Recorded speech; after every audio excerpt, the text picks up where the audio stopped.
Hello everyone, I'm Eden and welcome back to the Apollo Justice Ace Attorney Trilogy. We are still continuing on with our first case, and it turns out that our mentor, Kristoph Gavin, may have had something to do with the murder. So we're now here in the court lobby to find out some more information. Mr. Gavin and Mr. Wright are both in the judge's chamber. Who'd have thought today would turn out like this? Certainly not me. May I? Oh, who's this? She's a little magician. Huh? What? Hello, sir. Please, pick a card. What's all this about? Is this one okay? Excellent. I have a message for you. The last hand is about to be played. You'll need a trump card to make it. A trump card? The card you have chosen is magical. Is this the card that's been missing? The card that got swapped in? Use it wisely and the game is yours. That's all. Who are you, little girl? Oh, it's got blood on it. An ace. Where do I remember that card from? Was that the fifth ace? Mr. Smith's hand has 3 aces and Mr. Wright's 2. It is 5 aces in all. It is true. I have seen it. The 5th ace. There was cheating, I swear to you. The missing 5th ace. Wait, this blotch of red. Is this blood? Or grape juice? Who are you, mysterious little girl? Now you have your trump card. Now it's up to you to cut the deck and draw the truth.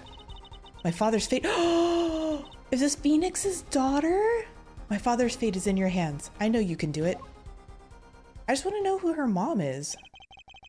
This blood-stained card is my trump card for finding the truth? I fell deep into thought as my mind raced to understand what this all meant.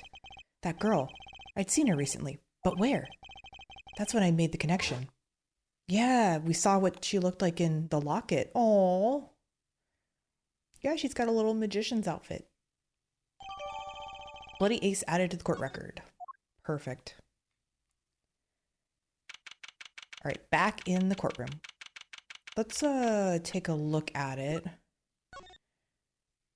Definitely want to look at that. A single drop of blood marks the front of the card. Anything on the back? Nope, nope. Okay, we good? Okay. Court will now reconvene. Defense attorney Kristoph Gavin, will you please take the stand? Now then, if you would, Mr. Payne. Yes, Your Honor. Well, Mr. The witness state his name and occupation. Is this farce necessary, Your Honor? Believe me, far stranger things have gone on in this courtroom. That is very true. Fine, I'll play along.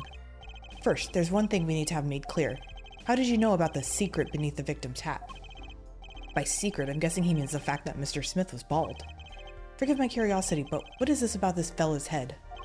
Your Honor seems to have an inordinate interest in it. Ooh. Oh, Phoenix is joining me! I wouldn't call it inordinate, Mr. Gavin. Mr. Wright! What do you think you're doing, Wright? Wow, things sure look different from the other side. You know what I mean, Apollo? You used to be here, Phoenix. Speaking of looking from the other side, let's consider something for a second. The victim wore that hat all night, never once taking it off, except for that one time. That one time being the instant he was hit. Oh, when Mr. Wright returned from reporting the crime, the hat was laying on the floor. Mr. Wright picked it up and placed it on the victim's head. In other words, in order to have seen Mr. Smith's bald head, you would have had to have been there in the hideout at the time of the crime. In other words, I must be the real killer. Is that what you're trying to say? That's where things look like they're heading. Not bad, Apollo. Mr. Gavin? I'm afraid that I haven't been entirely honest with the court, you think? What? Oh, I assure you, I had the noblest of intentions. I did it all to protect my client, Mr. Wright. Yet, I'm afraid in the current situation I see little reason to hide anything. Very well. Allow me to tell you the truth of what happened that night. Finally, you may begin your testimony. Tell us, how were you involved in the events of that fateful night? Yeah, this is all very shady. The rage I sensed in that man that night troubled me, so I returned to the club. I went down to the basement and peeked in through the little window to the hideout. It must have been right after the murder took place. The victim was dead, as he appears in the photo. A bald head, an unconscious girl, and Wright, holding a bottle in his hand. So he's saying he was just looking through the window. I sensed that was not the best place for me to be at the time, and so I left. Okay, that's when the call came from Wright. So you saw your friend potentially murder somebody and you just walk away. So you witnessed the murder? For better or worse, I missed the actual moment of the deed. Mr. Gavin, may I remind you that you were on Mr. Wright's defense team? Your testimony is clearly disadvantageous to your client. What else could I say? I'm standing on the witness stand after all. So you are Mr. Gavin. And you had to testify as you just did. You had to tell them you saw the scene of the crime through that little window. Mr. Wright? You had to say that. Because that was the only probable window of opportunity, right, Apollo? Oh. Mr. Wright, the defense should do the cross-examination, not the defendant. Mr. Justice, are you prepared? Yes, Your Honor. I can't believe I'm going up against Mr. Gavin. This trial is getting weirder and weirder. The mentors never last in this game. That fateful night. The rage I sensed in that man that night troubled me, so I returned to the club. Oops, wait, he means Mr. Shoddy? Let's press him on this one. I know more about what he means by that. That man, you mean Mr. Smith? He was different from the other customers. His aura, shall we say. I knew he was a serious poker player, but it was more than that. So then, you knew the true nature of your client's job? Of course, but I mean if they're friends, I guess he knew, but I also knew he wasn't engaged in gambling, which would be illegal. Well, it makes sense that he'd know. They were friends after all. Exactly. Worried for my friend, I returned to the club. You see, I feared this Mr. Smith might be someone coming to settle an old score. I see. What happened then?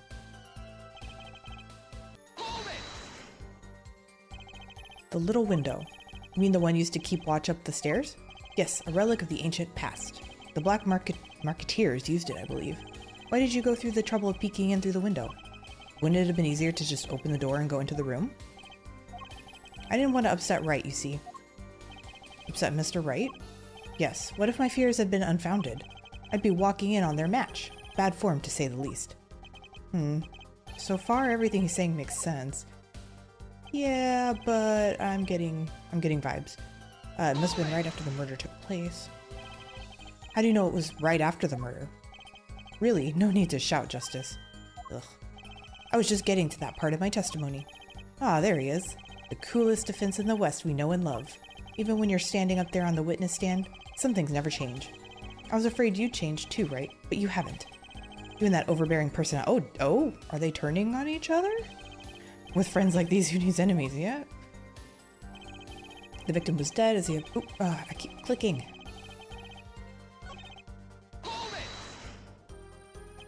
By photo, you mean the second photograph of the crime scene? Precisely. You see, he wasn't wearing his hat then. I saw his head when he was dead. And then Mr. Wright came along and replaced his hat. Can you describe the scene of the crime for us? What more do you have to say about this? Those are the only three at the scene of the crime? Yes, as far as I saw at least. Then we're back where we started. The killer was the defendant, Phoenix Wright. What else could it have been? But why didn't you talk to the police? 2 reasons. First, I didn't actually witness the very moment of the crime. Second, my office was asked to defend Wright, even after seeing what I had seen. I couldn't abandon my friend. There must have been someone else there at the moment of the crime. Justice, I just said I saw no one, not a soul. Well, you've been hiding this so far, so what else are you hiding? But that goes against what Mr. Wright said. Ah, yes, this mysterious fourth person. Who would conveniently be the real killer, I suppose? Glad to see we agree, Mr. Gavin. Let me pose a question then. Tell me, what possible reason did the real killer have to swap cards in the victim's hand? Perhaps you can show us a reason why such a thing would be necessary? How can I show something I can't find myself? Remember, Apollo, the card that was swapped out was the 5th ace. The 5th ace, right. Well, Mr. Justice, the question of why the killer would swap out a card has been raised. Can you point to a reason? Oh, no.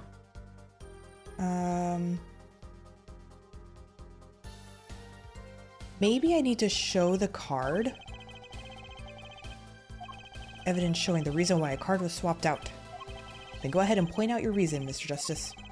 Oh god, I'm gonna lose a point. I mean, there's blood on it. Maybe that would have incriminated somebody. My reason is this. Is that an ace? Why it's got blood on it. Right next to the spade. What? This is insane. Why wasn't I told about this? Why? Could this be the missing fifth ace? I believe it to be. Inconceivable. How could you? What are you doing with that card? You see, this girl magician came and gave it to me? Well, that's the thing. Why is Mr. Gavin so upset? Because there's something incriminating about it. It's just a fishy card from some fishy girl. Well, it's not just a fishy girl, it's the daughter of the defendant. Oh, that card? It's mine. That is, I picked it up at the Borscht Bowl Club that night after the murder had occurred. I gave it to my daughter. Cards are her stock and trade, after all. No, impossible, unacceptable. The court can't accept this evidence. It's a fraud. He's twitching. A fraud? How can you be so sure? What? I would think the only person who could claim it was a fraud would be the one who took the real card from the crime scene, the real killer. Allow me to elaborate. What if this trace of blood was the reason? Exactly, that's what I was thinking. The reason for the killer to take the card from the scene of the crime. Where are you going with this? Take another look at the photo and at the victim's head. At the moment of the crime, his hat fell to the floor, and a trickle of blood ran from his forehead down the back of his head. Couldn't a drop of that blood have fallen on one of the cards? I suppose. The killer then took the card to hide the blood. But, okay, I guess I'm confused. Why would they need to hide blood if they already know he's dead? Regardless, that evidence is non-permissible. Oh? Right, regardless of how you wasted the last 7 years, you used to be a lawyer. You know what a serious crime it is to conceal evidence. Oh, we can discuss the finer points of our legal system later. What's important now is that I've answered your question. What are you talking about? You wanted to know why the killer would have taken a card from the crime scene. And now, I've told you. That one drop of blood would have been decisive evidence, you see. This is baseless conjecture. Baseless.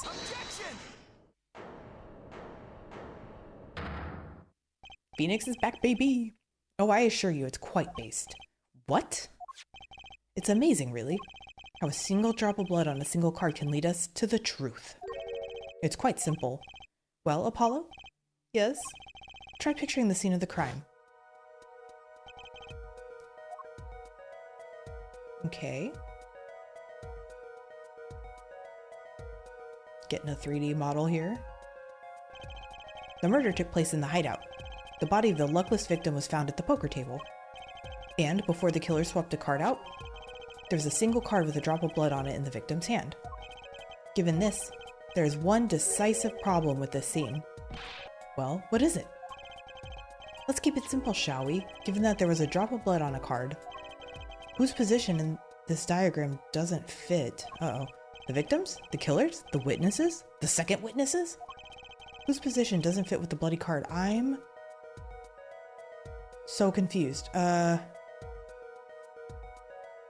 it just be the victim?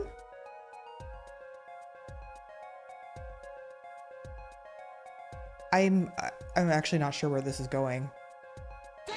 I might lose a point. Well, isn't it the victim's position that's the problem? I don't follow your logic here, Mr. Justice. I don't either, I'm just picking answers. Well, look, the victim was struck on the head, sending him back in his chair. You'd think any blood would fall behind the body. Oh, I see. Not onto the table in front of him. Ah! Take a look at the photo again. If he bled in this position, the blood would fall on the floor, not on the cards. Ah, okay. I get it now. Why, that's right. So what does this mean? Incidentally, we were sitting in swivel chairs. Swivel chairs? Oh, man. Apollo, try turning the chair around. How do I point out? Oh, okay. Interesting. The chair was facing the other way? It would have to be. Oh, so if they struck him, if he was turned around and they struck him, the blood would go back onto the cards. The victim's chair was facing away from the table. When Mr. Wright returned from informing the police, which way was the chair facing? When I came back to the room, the body was facing as seen in this photo. That would mean the killer turned the chair back around. Let's take the next step. Look at the diagram once more. We now know the victim was facing away from the table at the time of the murder. But this creates another significant contradiction. Again? Let's test your reasoning skills again, shall we? Apollo, whose location on this diagram contradicts our new understanding of the crime? The victims, the killers, the witnesses, the second witnesses.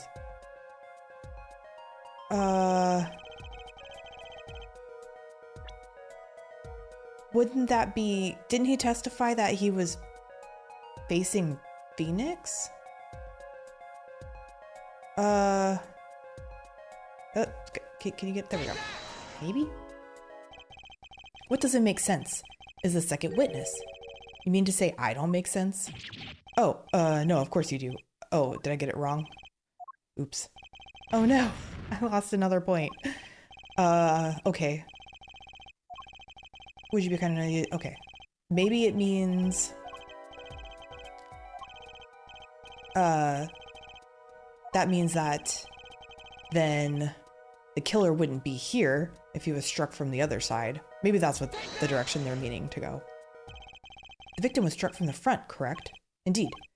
Well, wouldn't it be hard for the killer to hit him from the front? Sitting where his indicator currently is? I would think it'd be quite hard, yes. His voice. Yes, but what you're saying makes no sense. Why would the victim suddenly turn to face the wall in the middle of a game? I believe a sufficient reason will soon come to light. Stop being mysterious and just tell us what happened, Phoenix. What? There's something in this diagram that makes far less sense, actually. Look again at the diagram.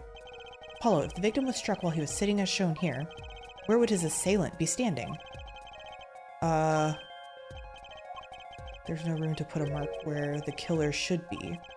Don't worry, let's think it through and see what we find. We know the victim was facing toward the wall at the time of the crime. That's the only thing we know for sure. Try to forget about everything else.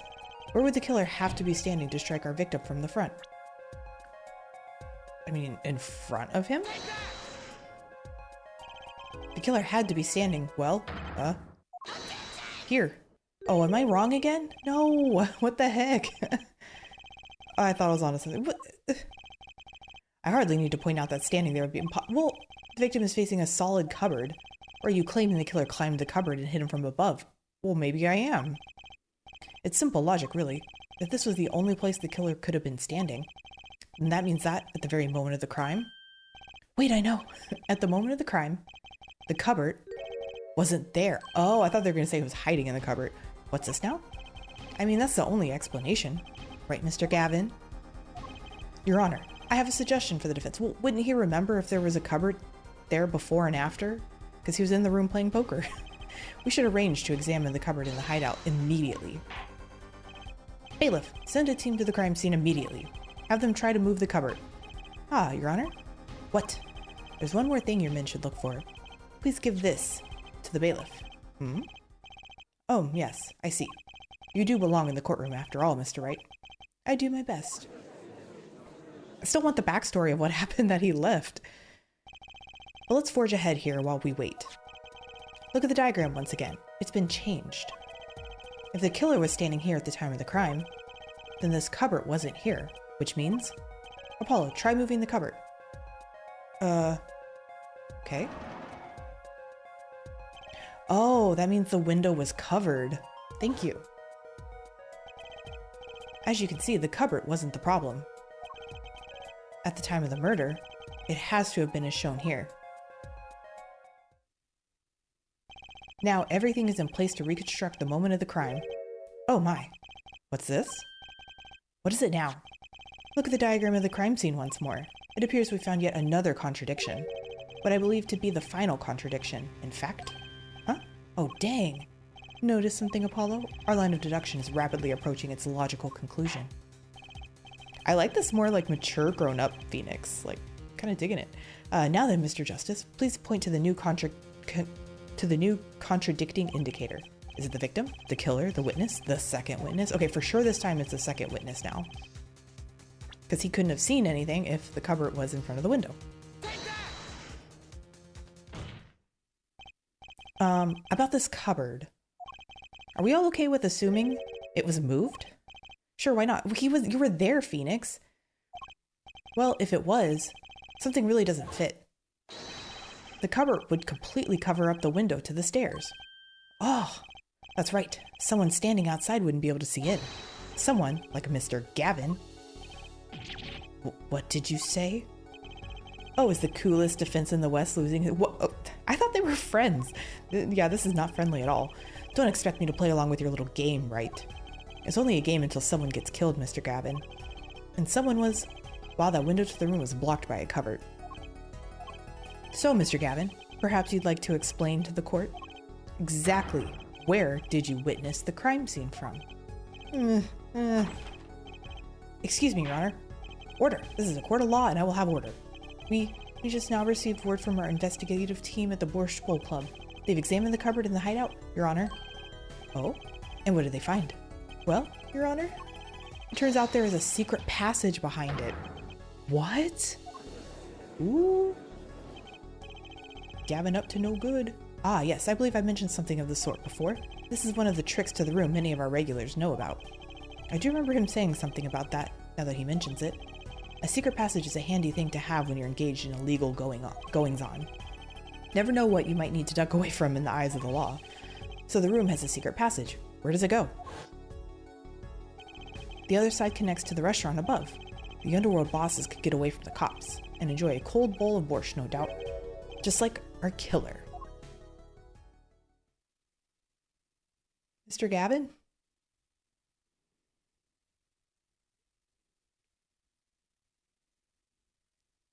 Do you see where our line of simple deductive reasoning has led us, Apollo? But what would Gavin's motive be other than to try to expose Wright? Which would mean they're not really good friends if he was trying to do that to begin with. I see it, but I don't believe it. That girl wasn't kidding when she said I needed this trump card for the last hand. Or not expose Wright, but frame him. Like, why would you frame your friend? They say they've been friends for years. At the time of the murder, the window was blocked and the victim's hat was only off his head for the few minutes between Mr. Smith's murder and Mr. Wright's return from calling the cops. In other words, the only place anyone could have seen the victim's bald head was from inside the hideout. Well, Mr. Gavin, come on, say something. He's pleading the fifth. Dare I ask what really happened that night? Actually, I think we can probably figure it ourselves at this point. That night, for whatever reason, our killer had a date with Mr. Smith, a date with destiny. There he crouched, hidden in the secret passageway behind the cupboard, holding his breath, waiting for just the right moment. Then the chance came, and he took it. Or maybe Gavin had something against Mr. Smith and didn't necessarily intend to frame Phoenix. Miss Olga Orley was out cold, struck by Mr. Smith. But his time was soon to come. Mr. Wright went upstairs to call the cops, leaving Mr. Shady Smith alone in the hideout with the unconscious dealer. Then our killer stepped out from the secret passage and into the hideout. The victim must have heard the cupboard sliding aside. He wheeled his chair around to look and... ba-boom! After the deed was done, the criminal must have seen the blood on the card. He would have, of course, realized the need to destroy the evidence. A single spot of blood told the whole story of the crime. Oh, okay.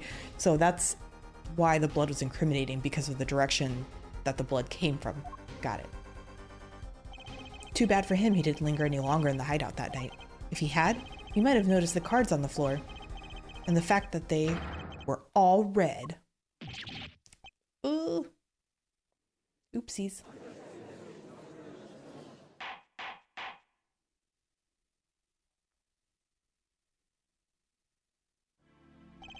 Well, it seems this trial has taken yet another turn. I'm truly, truly sorry I had to see this day come, Mr. Gavin. Mr. Gavin? Mr. Payne! Yeah? Yes, Your Honor. The prosecution will continue its investigation. As for Mr. Phoenix Wright, the defendant is hereby cleared of all suspicion. Yay! Believe me when I say that I don't believe this is happening, Mr. Gavin. But I'm afraid circumstances call for me to issue a warrant for your arrest immediately.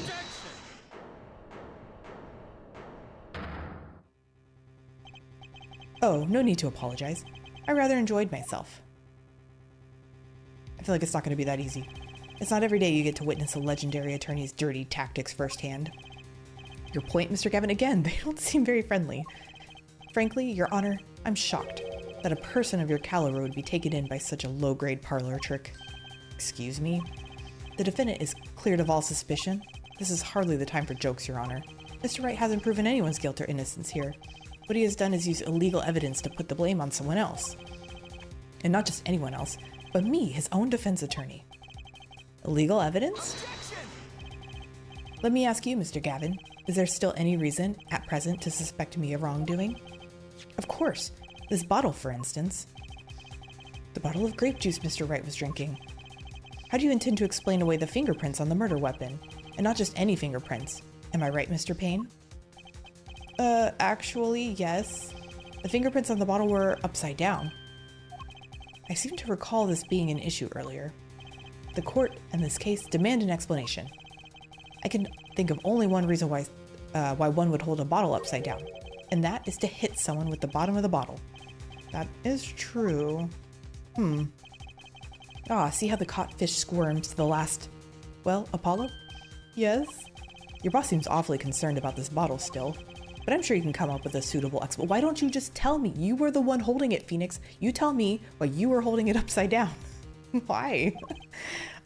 Yeah. Just like what? Why would anyone grab a bottle upside down other than to... Don't let him trick you into thinking this explanation is the only legitimate one. Is there really another? Take another look at the court record. I believe you'll find a simple answer here. There, in plain sight. How about you just say the answer exactly? Why are you making this so complicated? Okay, so the bottle's there. Let's see, there were bottles here. Maybe he, because of the way the bottles are in the crate. Okay, yeah, you can see it. Maybe he like grabbed it. Well, no. So if you're picking it up, I guess it depends on how you pick it up. I guess you could pick it up like this out of the crate. But then why wouldn't you just pick it up from the neck like this? What about this? The bottle.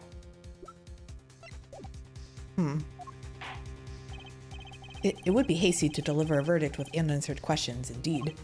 Well, Mr. Justice? Mr. Gavin said that the court, in this case, demand an explanation. Don't worry, justice won't leave until justice is done. Perhaps the defense would care to enlighten the court? What evidence to explain why the fingerprints on the bottle are upside down? The only thing I can think is this picture.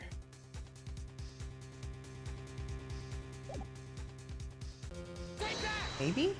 Am I about to lose another point? It's actually easier to show you than explain, Your Honor. Place that bottle on the floor, next to your chair. Excuse me, on the floor? Yes. Now, reach down and pick it up, without getting out of your chair. I mean, but you could still reach and grab it this way instead of this way.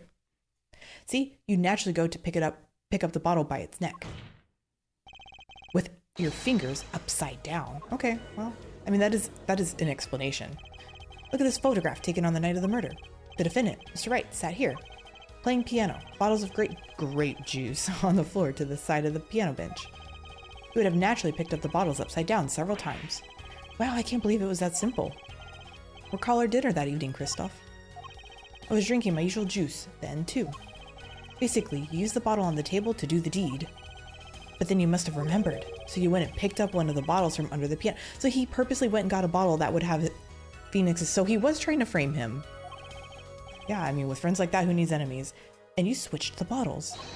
You took one of Mr. Wright's bottles and made it look like the murder weapon. Order, order. What do you have to say to these charges, Mr. Gavin? Fascinating. So this is the legendary attorney's famed tactic of misdirection. What?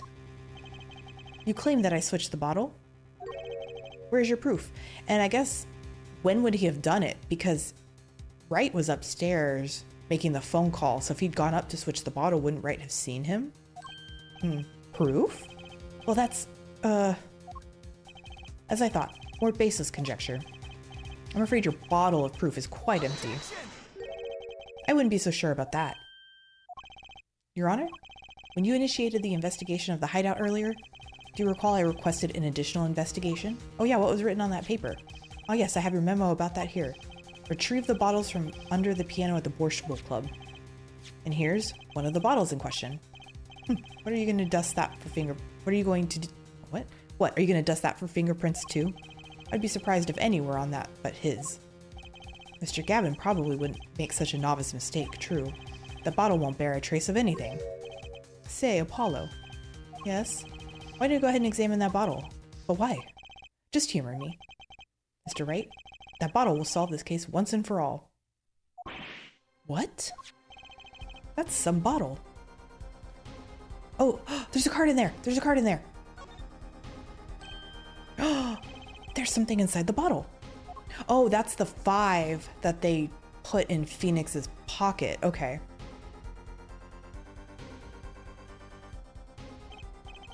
What's this? That card, it can't be. Recall that unpleasant woman's testimony for a moment. Miss Olga Orley? Yes, our little swindling Devochka? That night, I planted the card like I was supposed to, and Wright lost the last hand, just like he was supposed to. Then Smith searched him. But the planted card was gone. The trap failed. Wait, this isn't...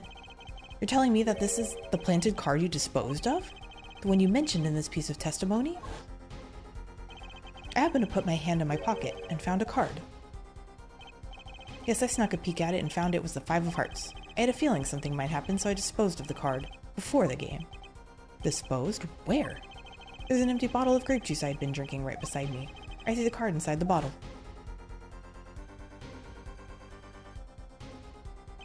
The 5 of hearts. This is the card. The bottles were swapped, and the only one who could have done that was the 4th person in the club that night. You, Mr. Kristoph Gavin. I just want to know his motive. Ooh. Oh! He's angry. We got him.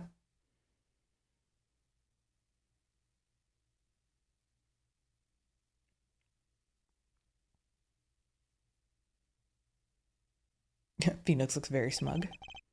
That is all.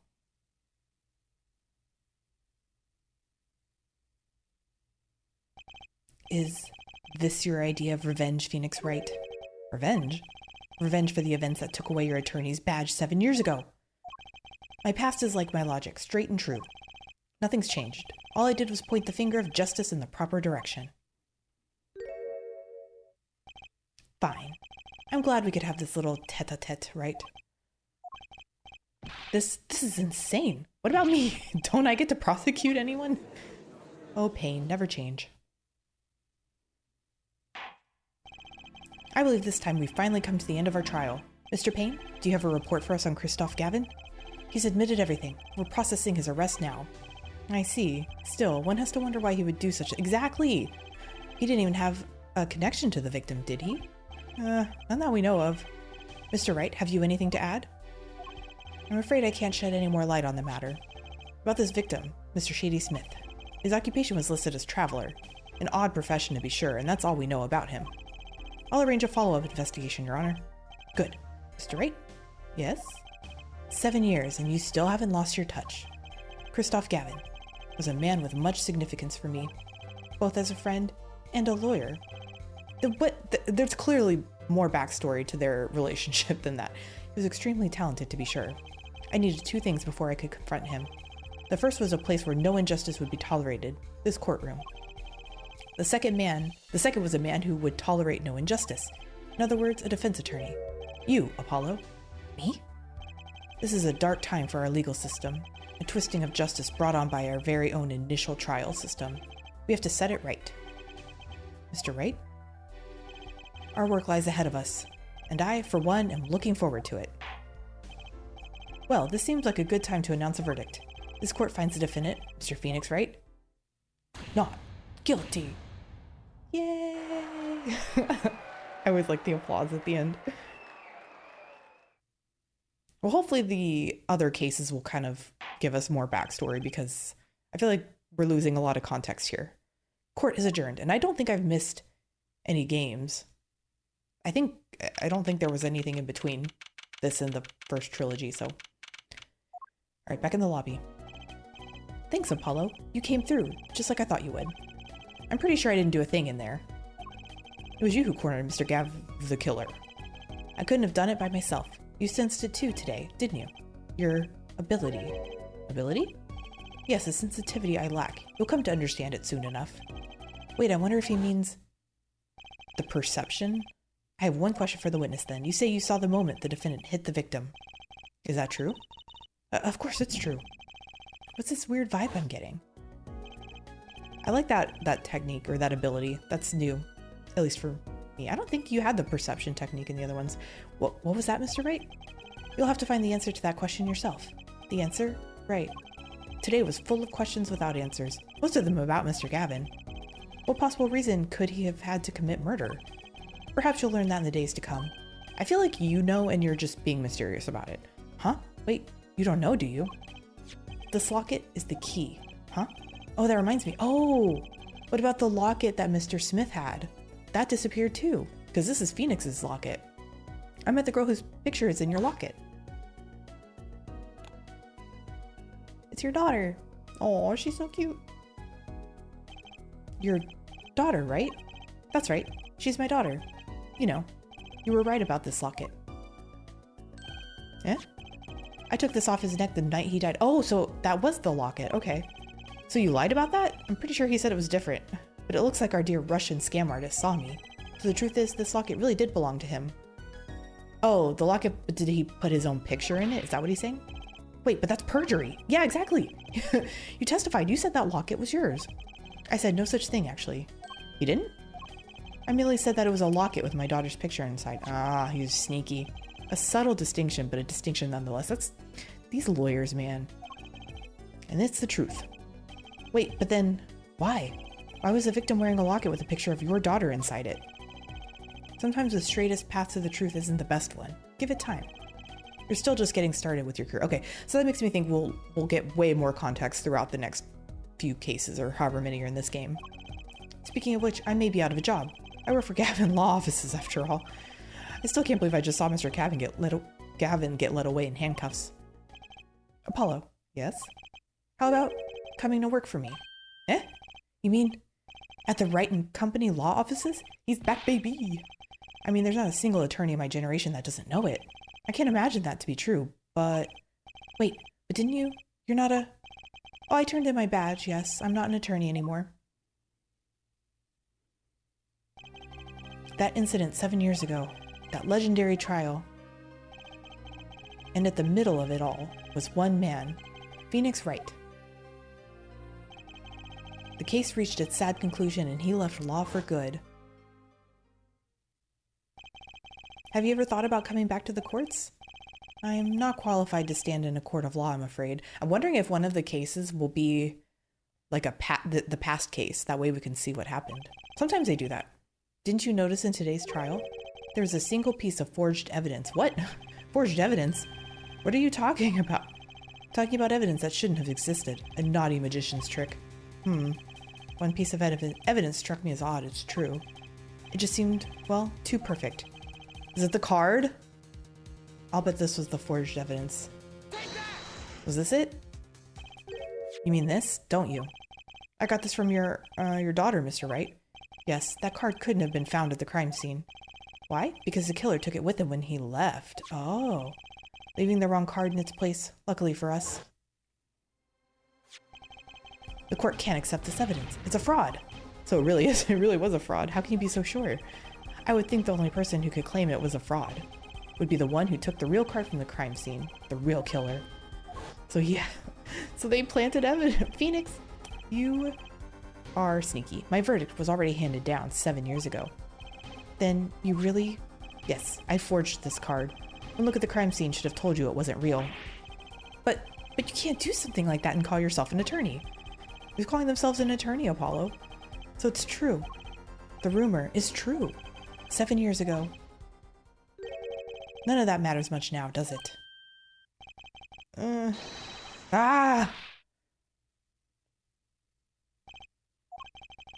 I punched, he punched him. It's your story from here on out, Apollo. Perhaps I can help you turn the next page. My office's address. Drop in if you like. Mr. Wright. Oh, about your uppercut. Try yelling, "Take that!" next time. I find it packs a little more punch. And Apollo, Thanks for today. I had a good time. Phoenix. And with that, Mr. Wright walked out the door. And that's how my first trial ended. A lot of mysteries went unsolved. And at the time, I had no idea they were all related. Every mystery that day, connected by a single thread of logic. I'd find that out soon enough. My name is Apollo Justice, attorney at law, and this is how my story begins. End. All right. Well, we will start the next case in the next episode. Thank you guys so much for joining me today. And if you enjoyed your time, leave a like and say hi down in the comments below. And consider subscribing if you want to catch more of this series. And I'll see you guys in the next episode of Apollo Justice Ace Attorney Trilogy.